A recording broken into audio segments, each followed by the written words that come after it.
안녕하세요. 재미로 수학 업로드하는 재수없는 랑선생입니다. 여러분들 먼저 새해 복 많이 받으세요. 2020년이 시작이 됐습니다.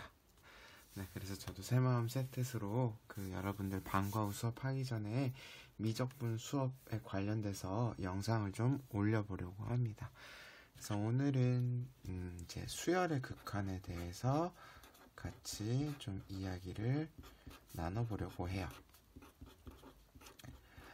자, 수열의 극한이라고 했을 때 여러분들이 먼저 수열에 대해서는 학습을 했었습니다.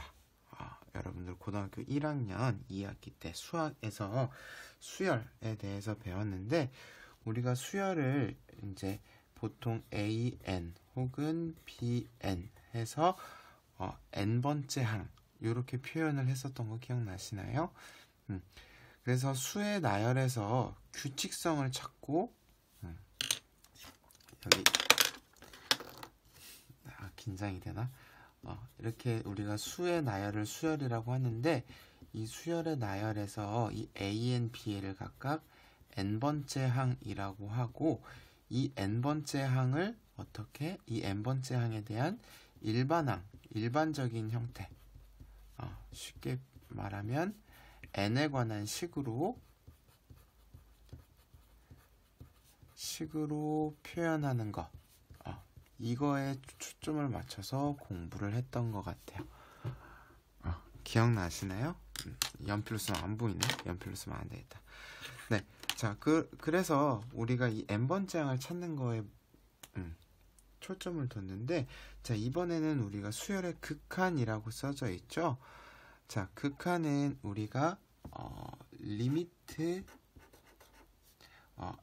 n을 무한대로 보낼 때 an 이런 기호를 쓰게 될 텐데, 우리가 앞에서 요 극한 기호에 대한 언급은 했었죠.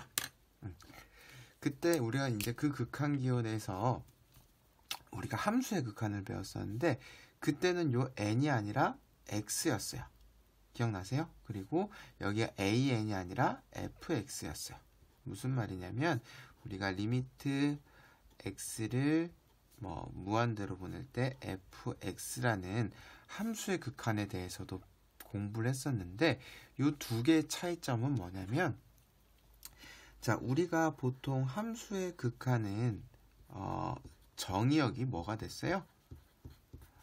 정의역이 일반적으로 실수 전체, 상황에 따라서 이렇게 구간이 주어지기도 했지만 어떤 특별한 언급이 없다면, 실수 전체일 때에 그때 x가 한없이 커질 때 fx가 어디로 가까워지느냐에 따라서 이제 수렴한다, 발산한다 라고 이야기를 했어요.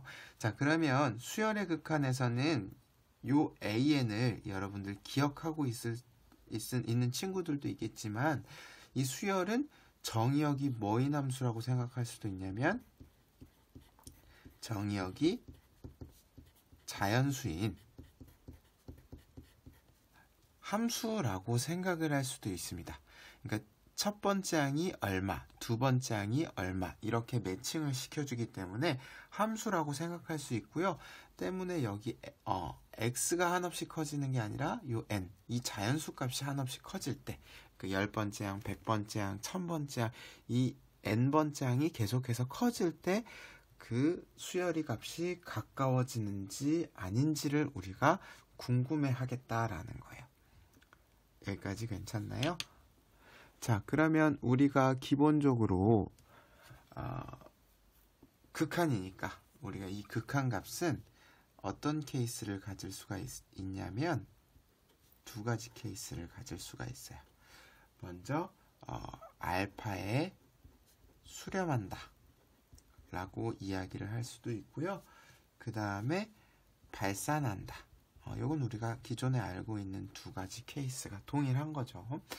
자, 그러니까 우리가 수렴할 때는 기호를 어떻게 쓰냐면, 리미트 n을 무한대로 보낼 때 an이 알파라는 값으로 가까워집니다. 이렇게 쓰면 돼요. 그리고 발산하는 케이스는 우리가 무한대로 발산, 양의 무한대로 발산, 그리고 음의 무한대로 발산. 요 각각의 케이스는 다 리미트 n을 무한대로 보낼 때 an이 무한대로 간다. 리미트 n을 무한대로 보낼 때 an이 마이너스 무한대로 간다. 이렇게 설명을 할 수가 있어요. 자, 그리고 특별하게 수열의 극한에서는요, 발산하는 케이스가 한 가지가 더 있게 됩니다. 바로 어떠한 케이스냐면 진동이에요. 진동은 어떤 케이스를 이야기하냐면, 예를 들어서 an이 마이너스 1의 n제곱, 이런 케이스를 말해요. 이런 값은 우리가 그래프로 그려본다면 1일 때 함수값이 마이너스 1, 마이너스 1, 마이너스 1, 마이너스 1. 자, 요게 지속돼서 반복하기 때문에 어떤 한 값으로 가까워지지도 않고, 그렇다고 해서 한없이 커지거나 한없이 작아지지도 않는 그런 형태가 되겠죠. 그래서 이러한 케이스도 우리가 진동한다, 혹은 뭐 이런 식으로 커지는 값도 만들 수가 있어요. 어쨌든 한 값으로 한없이 가까워지는 케이스가 아니기 때문에 우리가 요거를 진동한다 라고 이야기를 합니다. 그래서 수열의 극한 역시 함수의 극한과 같이 수렴하는 케이스, 발산하는 케이스를 나눠서 생각을 할 수가 있어요. 자, 그러면 우리가 이제 문제로 주로 다뤄지는 건 이제 이 극한 값을 구할 수 있느냐 없느냐가 되겠죠. 그래서 우리가 수열의 극한의 성질, 기본 성질에 대해서 우리가 살펴본다면, 자, 우리가 여기서부터는 수열의 극한의 기본 성질, 그리고 그 다음에 뭐 극한값 계산하는 이런 케이스, 무한대분의 무한대, 혹은 무한대 마이너스 무한대 꼴의 극한, 요런 거는 함수의 극한과 전부 동일하다고 생각하시면 됩니다. 여기서부터는 함수의 극한과 동일하다고 보시면 됩니다. 그래서 이제 여러분들 항상 기억하셔야 될 게, 우리가 수렴할 때만 이야기를 할 수가 있었죠. 그래서 an이 알파로, 그 다음에 bn이 베타로 수렴할 때 우리가 상수배된 극한값은 k 알파로 쓸 수가 있고요. 그 다음에 합차, 어떤 수열의 합과 차의 극한값은 각각을 계산해 준 다음에 더하고 빼도 되고, 그 다음에 곱한 경우 알파 n과 베타 n의 곱함수의 극한은 알파 베타가 되고, 그 다음에 나눠지는 케이스도 있죠.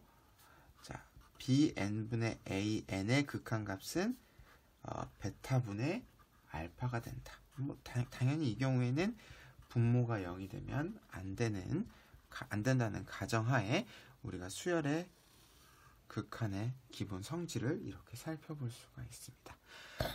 자, 뭐 개념 설명에 대해서 이거 말고도 우리가 이제 샌드위치 정리라고 불렀던 것들이 있죠. bn을 앞에 뒤에 두고 있는 수열이 한 값으로 수렴하면 그 가운데 끼인 bn도 같은 값으로 수렴한다. 이런 것도 함수의 극한과 전부 동일하게 성립을 하고요.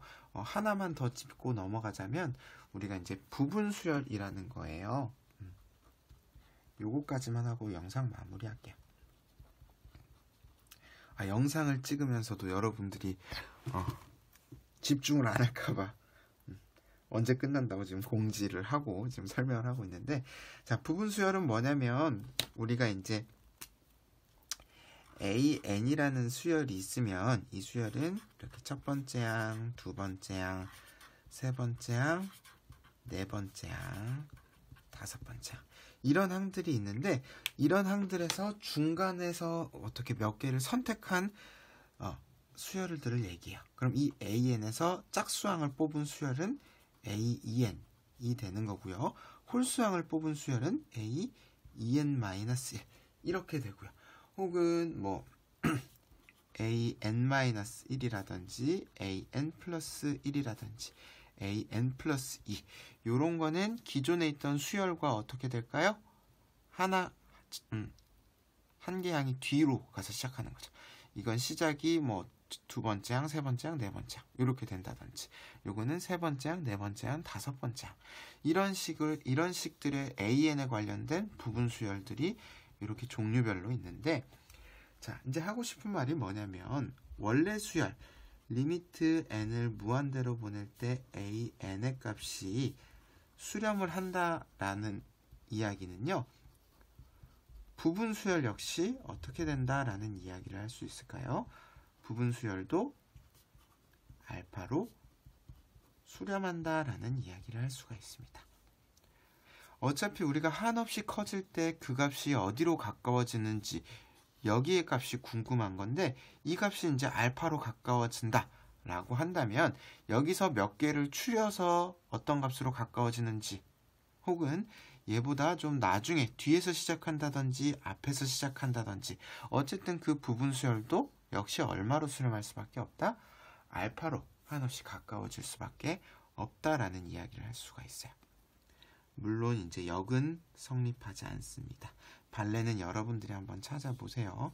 먼저 예를 들어서 써보면 리미트 n을 무한대로 보낼 때 an 플러스 1도 알파로 수렴하고 리미트 n을 무한대로 보낼 때 a 2n도 알파로 수렴한다.